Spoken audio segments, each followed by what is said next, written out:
और अब खबरें विस्तार से। जम्मू कश्मीर की सुरक्षा पर आज गृह मंत्री अमित शाह की अध्यक्षता में एक अहम बैठक दिल्ली में है।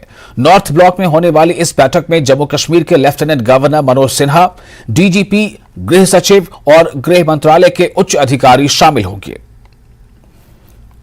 तो आज जम्मू कश्मीर के लिए एक बड़ी खबर है। जम्मू कश्मीर की सुरक्षा पर आज गृह मंत्री अमित शाह की अध्यक्षता में एक अहम बैठक दिल्ली में है और इस वक्त हमारे साथ शैलेंद्र, हमारे सहयोगी, जुड़ चुके हैं ज्यादा जानकारी के साथ फोन लाइन पर। शैलेंद्र, कितनी अहम ये बैठक है और इस बैठक में क्या कुछ ऐसे मुद्दे हैं जिस पर चर्चा या जिस पर कुछ फैसला लेने तक की नौबत आ सकती है, और क्यों इसे माना जाता है कि जम्मू कश्मीर के लिए ये बैठक काफी अहम हो सकती है?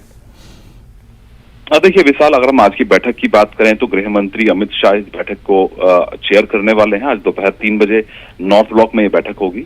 जम्मू कश्मीर के उपराज्यपाल एलजी मनोज सिन्हा इस बैठक में शामिल होंगे और वहीं आला अधिकारी जम्मू कश्मीर से भी और केंद्रीय गृह मंत्रालय से और एजेंसीज के जो पैरामिलिट्री फोर्सेज के जो डीजीज हैं वो भी इस बैठक में शामिल होंगे। अगर हम बात करें मुद्दा, तो 2 अहम मुद्दे हैं। पहला, सुरक्षा, सिक्योरिटी को लेकर रिव्यू किया जाएगा। सुरक्षा के हालात को लेकर आए दिन गृह मंत्री अमित शाह की तरफ से इस तरह की मीटिंग्स होती रही हैं। और दूसरा मुद्दा है डेवलपमेंट का, विकास का, जो सेंट्रल जो प्रोजेक्ट्स हैं, जो स्कीम्स हैं, उसको कैसे इम्प्लीमेंट किया जाएगा, उसको लेकर चर्चा होगी आज की मीटिंग में। अगर हम बात करें सिक्योरिटी की, तो 2-3 अहम बातें हैं। पहला तो ये कि अगले महीने कश्मीर में G20 की एक बैठक होने वाली है, टूरिज्म वर्किंग ग्रुप की। उसकी सुरक्षा को लेकर माना जा रहा है कि सरकार काफी सीरियस है और कड़े कदम उठा सकती है उसको लेकर, ताकि वहां पर पीसफुली ये बिना किसी इंसिडेंट के ये G20 की जो मीटिंग होने वाली है वो वहां पे हो जाए। और हमने ये भी देखा है कि इस मामले पर पाकिस्तान ने आपत्ति भी जताई है। हालांकि हम मान रहे हैं कि भारत की तरफ से तो इस पे जवाब भी आएगा। दूसरा अहम बात यह है कि अमरनाथ यात्रा जल्द शुरू होने वाली है, जून के एंड से, उसको लेकर भी रिव्यू हो सकता है। टूरिस्ट सीजन भी आने वाला है, ऑलरेडी वहां पे टूरिस्ट पहुंचे हुए, उनकी सुरक्षा, वो भी एक अहम मुद्दा है। और एक अहम बात यह भी है कि G20 को लेकर माना जा रहा है कि जो आतंकी संगठन है उनकी तरफ से थ्रेट है, और ऐसे में जो माइनॉरिटीज वहां पर रहती हैं, जो देश के अन्य हिस्सों से लोग वहां पर काम करने के लिए जाते हैं, उनकी सुरक्षा को लेकर भी माना जा रहा है कि आज की बैठक में चर्चा हो सकती है, ताकि एक फुल प्रूफ सिक्योरिटी वहां पर रहे जब ये मीटिंग होगी। और जब सीजन आने वाले टाइम में अमरनाथ यात्रा का भी और टूरिस्ट का भी, तो उसको, इन तमाम पहलुओं पर आज की बैठक में चर्चा होने वाली है। शैलेंद्र, ये तमाम वो मुद्दे हैं जो आपने बताए, और लेकिन ऐसा आखिर क्यों है कि जब भी कोई बैठक जम्मू कश्मीर को लेकर होती है तो उसमें एक कहीं ना कहीं मन में सवाल आता है कि क्या जम्मू कश्मीर में चुनाव पूर्ण स्थितियों की भी समीक्षा की जानी है क्या? जम्मू कश्मीर में चुनाव होने हैं लगभग, तभी जो राजनीतिक दल हैं वो अपने अपने तौर पर इसकी तैयारियां भी कर रहे हैं, लेकिन जो फाइनल जो उसमें ऐलान होना है वो चुनाव आयोग को करना है, लेकिन उससे पूर्व की स्थिति की क्या कुछ समीक्षा भी हो सकती है? देखिए, अभी इलेक्शंस को लेके स्पेसिफिकली मीटिंग जो है वो नहीं बताई जा रही है। आज की मीटिंग जो है वो स्पेसिफिकली G20 को लेके होने जा रही है। और वो अहम बात ये भी है कि जब से 370 हटाया गया 5 अगस्त 2019 के बाद से, उसके बाद ये पहला अंतर्राष्ट्रीय एक बैठक जो है ये कश्मीर में होगी। अगले महीने 22 से 24 तारीख के बीच में ये 3 दिनों की बैठक होगी। और जो वहाँ पे डेलीगेट्स आएंगे वो ना सिर्फ श्रीनगर में रहेंगे, बल्कि वो जो टूरिस्ट डेस्टिनेशन, जो फेमस टूरिस्ट डेस्टिनेशन है, वहाँ का भी वो दौरा करेंगे, वहाँ पे उनको ले जाया जाएगा। तो ऐसे में सुरक्षा के लिहाज से जो पुख्ता इंतजाम होने चाहिए, क्योंकि ऐसा नहीं कि क्योंकि कश्मीर में हो रही है, कहीं पर भी अगर इस तरह की मीटिंग होती है G20 की, तो सुरक्षा के पुख्ता और कड़े किए जाते हैं। दिल्ली में भी कुछ ऐसा ही देखने को मिलेगा। तो लेकिन क्योंकि जम्मू कश्मीर में हो रही है तो इस पे फोकस ज्यादा है, और क्योंकि हमने ये भी देखा है कि कहीं ना कहीं एक मैसेज पैदा करने के लिए, और क्योंकि पाकिस्तान बौखलाया हुआ, जिस तरह से पिछले दिनों हमने देखा कश्मीर में जो टॉप कमांडर्स हैं आतंकियों के, उनका खात्मा किया गया, तो ऐसे में पाकिस्तान बौखलाया हुआ है, तो इस तरह की कोई हरकत हो सकती है पाकिस्तान की तरफ से। तो ऐसे में एक सिक्योर एनवायरनमेंट में इस मीटिंग को कराने के लिए आज की मीटिंग काफी महत्वपूर्ण है, जिसमें जम्मू कश्मीर के डीजीपी दिलबाग सिंह और पैरामिलिट्री फोर्सेज के अधिकारी शामिल होंगे, और वहीं रॉ और आईबी के अधिकारी भी इस बैठक में शामिल होंगे। NSA अजीत डोभाल भी इस बैठक में शामिल हो सकते हैं, और एलजी मनोज सिन्हा और जो होम सेक्रेटरी हैं वो भी इस बैठक में शामिल होंगे। आपको ये भी याद दिला दें कि ये दूसरी बैठक है 2 दिनों के अंदर, जहां पर जम्मू कश्मीर की सुरक्षा हालात को लेकर जायजा होना है। कल भी एक अहम बैठक हुई थी गृह मंत्रालय में जम्मू कश्मीर की सुरक्षा को लेकर। जी, शैलेंद्र, बहुत शुक्रिया तमाम जानकारी के लिए।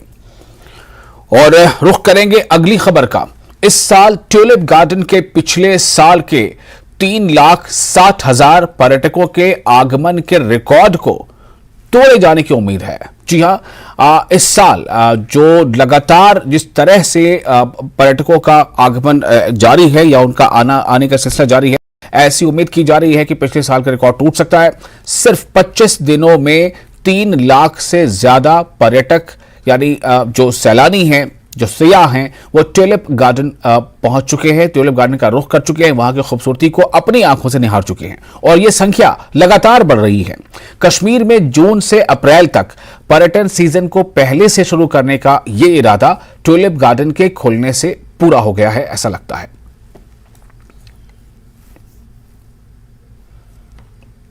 तो ये जो खूबसूरत फूलों के नज़ारे इस वक्त आप कर पा रहे हैं आपके स्क्रीन पर, आप ट्यूलिप गार्डन के बहुत ही उम्दा खूबसूरत फूल जिनकी तादाद लाखों में है, ये फूल ये जो खूबसूरती का मंजर पेश कर रहे हैं, इसके लेकर जो पर्यटक हैं, जो सयाह हैं, वो पूरे हिंदुस्तान से खींचे चले आते हैं, यहाँ तक कि बैरून मुल्क से भी जो सयाह हैं वो आते हैं।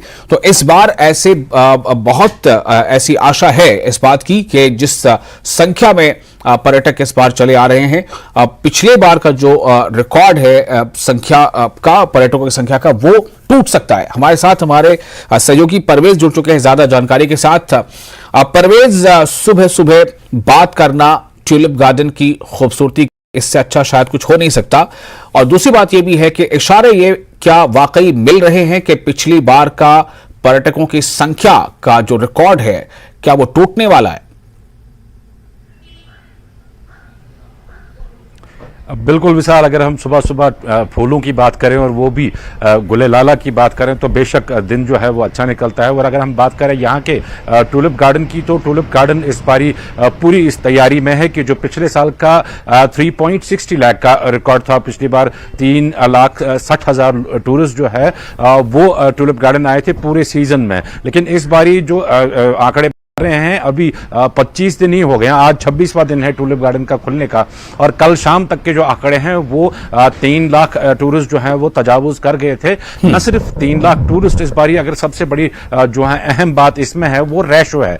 लास्ट ईयर हमने देखा था जो रेशो था वो लोकल्स का ज्यादा था और टूरिस्ट का कम था, लेकिन इस बार जो रेशो है वो टूरिस्ट का ज्यादा है और लोकल्स का कम है, क्योंकि रमजान का महीना चल रहा है और लोकल्स ज्यादा इस टाइम ट्यूलिप गार्डन नहीं जाते हैं। लेकिन जो ये 3 लाख पर्यटक आए हैं, ये ज्यादातर जो हैं ये टूरिस्ट ही हैं, और न सिर्फ देश भर से बल्कि बैरून मुल्क से भी काफी तादाद में जो हैं टूरिस्ट इस बारी आए। और उम्मीद की जा रही है कि जो इस सीजन का एंड होगा, जो कि इस महीने की एंड तक तकरीबन 27-28 तारीख तक ट्यूलिप गार्डन अभी खुला है, तो ये आंकड़े जो है वो क्रॉस हो जाएगा और लगता है कि 4 लाख तक टूरिस्ट जो हैं वो ट्यूलिप गार्डन का रुख इस बारी करेंगे। ट्यूलिप गार्डन को शुरू करने का जो मकसद था वो यही था कि जो मई जून में जो टूरिज्म यहाँ पे आता है, जो टूरिस्ट सीजन स्टार्ट होता था, उसको प्रीपोन किया जाए। ये उस वक्त के वजीर आला गुलाम नबी आजाद की ये एक ब्रेन चाइल्ड था, उन्हीं का ये मशवरा था कि ऐसे एक गार्डन बनाया जाए। जबकि उस टाइम के जो फ्लोरिकल्चर के जो अधिकारी हैं, उन्होंने और गुलाम नबी आजाद ने के इस ट्यूलिप गार्डन को बनाया। यहाँ पे ये बात करना बहुत जरूरी है कि गुलाम नबी आजाद तकरीबन उन दिनों जब वो सीएम थे, यहाँ पे 2 बार वो दिन में जाते थे ट्यूलिप गार्डन का दौरा करने के लिए कि काम कहाँ पहुंचा। तो जो ट्यूलिप गार्डन उस टाइम की बुनियाद जो उस टाइम पड़ी, उसके बाद 2015 में जो एक ट्यूलिप सर्वे हुआ, वर्ल्ड ट्यूलिप सर्वे उसको कहते हैं, तो उसमें इसको एशिया का लार्जेस्ट ट्यूलिप गार्डन करार दिया गया। और तब से आज तक जो है बैरून मुल्क से भी और अपने देश से भी जो है सयाह काफी तादाद में यहां पे आते हैं। और जो मकसद था टूरिज्म सीजन को प्रीपोन करने का, वो अब यहां पे टूरिज्म सीजन जो है वो मार्च अप्रैल से ही शुरू होगा। ये यहाँ के लोगों के लिए एक बहुत खुशाइंद बात है, क्योंकि टूरिज्म से आपको पता ही है, टूरिज्म से जुड़े यहाँ पे बिल्कुल। परवेज, मेरा अगला सवाल उसी को लेकर है कि ये तो आंकड़ों की बात हो गई कि पिछली बार 3,60,000 टूरिस्ट आए थे ट्यूलिप गार्डन का नजारा करने। इस बार 25 दिनों में ही ये तादाद 3 लाख से तजावुज कर गई है। जाहिर है कि काफी इम्कान है कि पिछली बार का रिकॉर्ड टूट जाएगा। मेरा सवाल अब ये है कि सयाहों के आने से और ट्यूलिप गार्डन का नजारा करने से, वहां ठहरने से और फिर वहां से उनकी वापस लौट जाने तक, ये किन किन लोगों को किस किस सेक्टर में फायदा पहुंचाता है? बिल्कुल विशाल, एक बड़ी एक आबादी है जो इसके साथ जुड़ी है। अगर एक टूरिस्ट जो है वो टूलिप गार्डन की लालच में यहाँ पे आता है तो वो टूलिप गार्डन सिर्फ आधे घंटे 1 घंटे के लिए देखता है, लेकिन उसके बाद का जो उसका टूर ट्रैवल होता है, पैकेज होता है उसका, उसमें बाकी सारी चीजें भी आती हैं। उसमें गुलमर्ग आता है, उसमें पहलगाम आता है, उसमें डल स्टे आता है, उसमें शिकारा राइड आती है। ये सारा उसको पैकेज के तौर पे यहाँ पे मिलता है, जिसके चलते जो है अगर हम डल लेक की ही बात करें, जो शिकारा ओनर्स हैं या फिर हाउस बोट ओनर्स हैं, उनकी इसमें अच्छी खासी कमाई होती है। फिर जब यही टूरिस्ट जब गुलमर्ग जाते हैं, वहां पोनी वालाज हैं, होटल ओनर्स हैं वाले हैं, वो सारे जो हैं, सारे कुल मिला के देखें तो एक बहुत बड़ी तादाद है। न सिर्फ गुलमर्ग, पहलगाम, सोनमर्ग, श्रीनगर के डल लेक में या फिर मुगल गार्डन्स का ये सयाह जो हैं ये रुक करते हैं। वहां पे फोटोग्राफर्स होते हैं या जो ट्रेडिशनल ड्रेस जो वहां पे देते हैं वो होते हैं। तो एक बहुत बड़ी तादाद है लोगों की, जहां पे लोगों को रोजगार मिलता है इस टूरिज्म से। तो इस बारी के जो टूरिज्म की शुरुआत हुई है ये एक बहुत ही अच्छे कदम से हुए। साथ में आपको ये भी बता दूं कि मई का महीना बताया जा रहा है कि मई में अब यहां पे G20 का जो टूरिज्म समिट है इस बारी वो यहां पे श्रीनगर में होने जा रहा है। श्रीनगर में एक तकरीब उनकी और दूसरी तकरीब जो है वो गुलमर्ग में उनकी होगी। तो ये एक इंटरनेशनल इस किस्म का एक इस लेवल का एक डेलीगेशन जब यहां से कश्मीर आएगा, यहां के हालात का वो जायजा लेगा, यहां हालात देखेंगे, यहां पे टूरिज्म का कितना पोटेंशियल है उसको देखेंगे और आगे फिर वही जाके वो बात कहेंगे और यहां के एक sort of a brand ambassador यहां के बनेंगे और उससे जो फॉरेन टूरिस्ट यहां पे थोड़ा बहुत कम है उसमें और ज्यादा बढ़ावा होगा और ज्यादा फॉरेन टूरिस्ट जो है वो यहां पे आएंगे। तो G20 समिट जो मई में होने जा रहा है उससे भी लोगों को काफी उम्मीदें जो हैं वाबस्ता है। जी विशाल जी, परवेज एक आखिरी सवाल, ट्यूलिप गार्डन का जो ये सीजन है ये लगभग कितने दिनों का होता है और क्या जो सयाह आते हैं वो उनका ज्यादा थ्रस्ट यही होता है कि इस सीजन में उन डेज को हासिल कर लिया जाए, उन दिनों में पहुंचा जाए जब ये ट्यूलिप गार्डन में जो गुल लाला है वो बिल्कुल अपने शबाब पर हो? तो ये पीरियड कितना होता है और कितना बचा रह गया है अब, ताकि हमारे दूसरे जो भी पर्यटक हैं जो प्लान कर रहे हैं वो इसमें थोड़ी जल्दबाजी करें?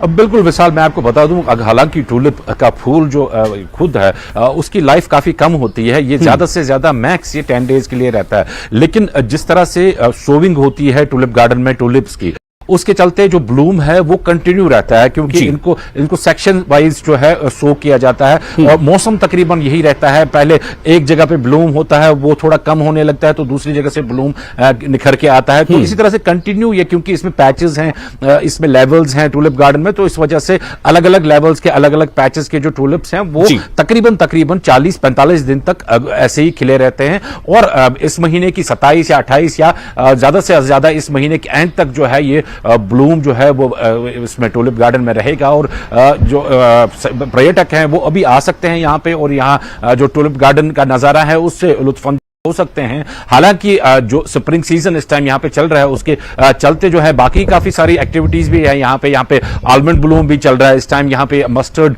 ब्लूम, जो मस्टर्ड रेवोल्यूशन की बात हुई थी, मस्टर्ड ब्लूम अगर हम इस टाइम वादी कश्मीर का रुख अगर कोई सयाह करता है तो उसको अलग अलग किस्म के नेचर के अलग अलग रंग उसको नजर आएंगे। कहीं उसको मस्टर्ड फील्ड्स येलो कलर के नजर आएंगे, कहीं उसको आलमंड ब्लूम जो है वो पिंक और व्हाइट कलर के नजर आएंगे और कहीं टूलिप के फूल जो है गुले लाला जो है वो रंग बिरंगी किस्म के उसको नजर आएंगे। तो एक बहुत ही दिलकश नजारा स्प्रिंग सीजन में यहाँ पे रहता है। हालांकि ऑटम सीजन की अपनी अफादियत है, विंटर सीजन की अपनी अफादियत है और स्प्रिंग सीजन अगर हम बात करें, स्प्रिंग सीजन में यहाँ पे जो सयाह है वो ज्यादातर प्रेफर करते हैं यहाँ पे आना। जी बहुत शुक्रिया परवेज तमाम जानकारी के लिए। और इसी के बाद जी तो नहीं मान रहा है कि गुलों की बात को छोड़कर कुछ और बात की जाए, लेकिन फिलहाल हमें यहां पर एक ब्रेक लेना पड़ेगा। जल्द हाजिर होते हैं। ब्रेक के बाद एक बार फिर आपका स्वागत है। आप देख रहे हैं आज का एजेंडा। बांडीपुरा में पहली बार भेड़ पालन विभाग लोगों को SDRF के तहत आर्थिक सहायता देने जा रहा है।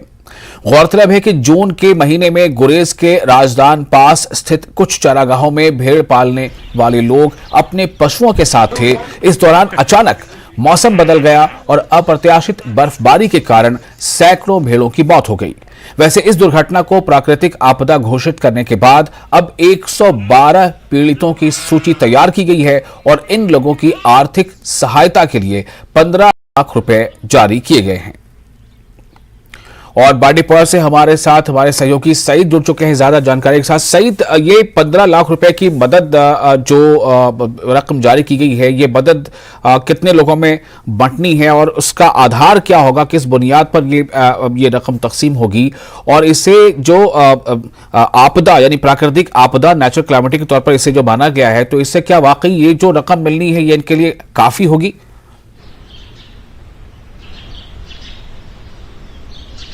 देखिए विशाल, मैं आपको पहले जो वाक़ा हुआ था, ये बांडीपोरा का राजदान पास है जहां पे कुदरती जगहें मौजूद है। वहां पे लोग माल मवेशी लेके जाते हैं। वहां पे 19 जून 2022 को अचानक मौसम बदल गया, फिर बर्फबारी हुई। हालांकि जून के महीने में यहाँ दर्जा हरारत काफी ज्यादा होता है, लोग गर्मी से झुलस जाते हैं, लेकिन वहां पे बर्फबारी हुई राजदान पास पे, जिस वजह से कई भेड़ बकरियां हलाक हुई। हालांकि खुशकिस्मत की बात यह थी कि वहां पे जो महकमे शीप हस्बेंड्री है, उनकी टीम में वहां पे मौजूद पहले से ही थी, और उन्होंने क्या किया कि एक तो बचाव कार्रवाई में हिस्सा लिया, दूसरों वो जो वहां पे भेड़ पालन से जो लोग थे उनको गाइड किया कि इस तरह आप अपने माल मवेशी को इस मौसमी हालात में किस तरह बचा सकते हैं। उसके बाद जो नुकसान का तखमीना लगाने के लिए कुछ और टीमें की ओर रवाना हो गई। और सबसे बड़ी बात यह थी कि पहले ये जो हादसा हुआ इसको आप कुदरती आफत डिक्लेयर करें, तब तक आपको कोई रिलीफ गवर्नमेंट नहीं देती है। लेकिन जब उसको कुदरती आफत करार दिया गया, उसके बाद एक फहरिस्त तैयार की गई। 112 जो लोग थे, मुतासरा लोग जिनके माल मवेशी वहां पे मर गए थे, उनकी फहरिस्त तैयार की गई। और मैं विशाल यहाँ पे तस्दीक कराना जरूरी चाहूंगा, ये 21.5 लाख रुपए है जिनके वागुजार किए गए हैं। हालांकि अगर हम कहेंगे कि नुकसान ज्यादा है, इमदाद कम है, लेकिन पहली बार इस तरह इमदाद दी जा रही है। और इससे क्या होगा कि अब आइंदा अगर खुदा न खास्ता कभी इस तरह के हादसे पेश आ सकते हैं, तो लोगों को जो भेड़ पालन से वाबस्ता गरीब लोग होते हैं, उनको ये उम्मीद है कि अब आइंदा भी उनको इस तरह की इमदाद मिलती रहेगी। जी विशाल जी, तो मेरा सवाल यहां पर यह था सईद कि ये इमदाद जैसा रिपोर्ट के हवाले से है कि पहली बार ऐसा कुछ होने जा रहा है, तो ये जो इमदाद है, इस इमदाद से उनकी जो जिंदगी है, खासतौर से जो भेड़ पालन व्यवसाय से जुड़े हैं, उनकी जिंदगी फिर से पटरी पर आने में कितनी मदद मिल सकती है, और क्या ये वाकई उनके लिए काफी हौसला अफजा होगा कि वो फिर से अपने पैरों पर खड़े हो पाएंगे, अपना जो उनका भेड़ पालन का जो व्यवसाय है उसे वो जिंदा कर पाएंगे? देखिए विशाल, मैंने आपको पहले भी बताया कि नुकसान ज्यादा हुआ था, उस हिसाब से इमदाद नहीं मिली। लेकिन इस तरह के वाकयात में, इस तरह के हादसात में इमदाद मिलना एक बहुत बड़ी बात है। मैंने पहले ही बताया कि पहले इस चीज को कुदरती आफत करार दिया गया, और तब जाके ये पॉसिबल होगा कि इन लोगों को इमदाद दी जाए। और दूसरी अहम पेशरफ्त जो ये हुई है कि ये जो माल मवेशी लेके जाते हैं चरागाहों में, उनका जो माल है, भेड़ बकरियां होती है, उनको इंश्योरेंस कवर दिया गया है। इसका मतलब यह है कि अगर खुदा न खास्ता आइंदा इस तरह के वाकयात होंगे तो उनको माली मामलत मिलेगी, और जिस वजह से ये जो लोग हैं उनको एक किस्म की राहत मिलती है कि चलो हमारे लिए इंश्योरेंस कवर भी। और दूसरा ये कि अब एसडीआर के तहत उनको माली मदद मिलने का जो सिलसिला ये शुरू हो गया है। अब हो सकता है कि आइंदा जो अगर इस तरह के वाक़ा होगा तो इमदाद की रकम बढ़ाई भी जा सकती है, लेकिन शुरुआत होना सबसे बड़ी बात है। जी विशाल, बहुत शुक्रिया आपका सईद इस जानकारी के लिए। तो जाहिर है कि भेड़ पालन से जुड़े जो भी लोग हैं उन्हें कुछ तो मदद सरकारी जरूर मिलेगी और फिर से वो अपनी जिंदगी को पटरी पर ला सकेंगे। ये इस मामले में मदद मिल रही है, ये एक अच्छी पहल मानी जा रही है। रुख अगली खबर का। पीएम नरेंद्र मोदी आज सरकारी विभागों और संगठनों में भर्ती हुए नवनियुक्त कर्मियों को नियुक्ति पत्र करेंगे। पीएम वीडियो कॉन्फ्रेंसिंग के माध्यम से लगभग 71,000 नवनियुक्त कर्मियों को नियुक्ति पत्र वितरित करेंगे। इस अवसर पर प्रधानमंत्री नवनियुक्त कर्मियों को संबोधित भी करेंगे।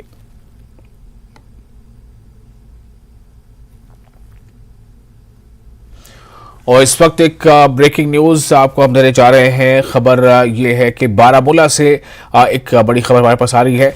खबर के मुताबिक नशा तस्कर गिरफ्तार किया गया है। बारामूला में एक नशा तस्कर की गिरफ्तारी हुई है। चेकिंग के दौरान हुई गिरफ्तारी। बांडी पाइन इलाके से यह गिरफ्तारी हुई है।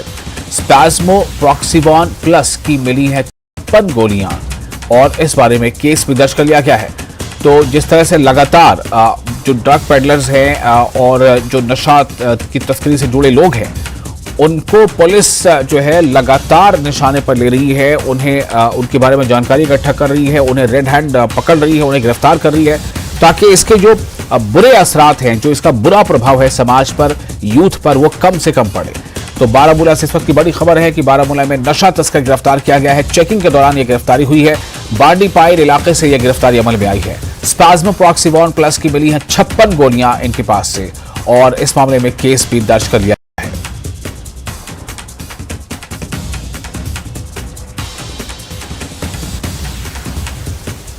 तो बारामूला से इस वक्त की बड़ी खबर, ड्रग जो तस्करी है उस पर पुलिस लगातार सख्ती कर रही है।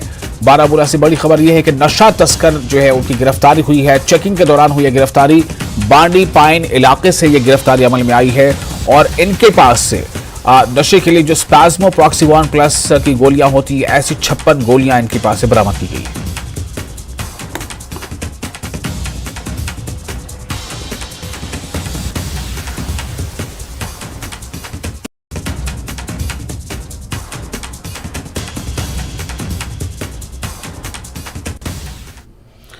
और इसी के साथ आज का एजेंडा में फिलहाल इतना ही, लेकिन न्यूज़ 18 जम्मू कश्मीर, लद्दाख, हिमाचल पर लगातार बड़ी और अहम खबरों का सिलसिला जारी रहेगा।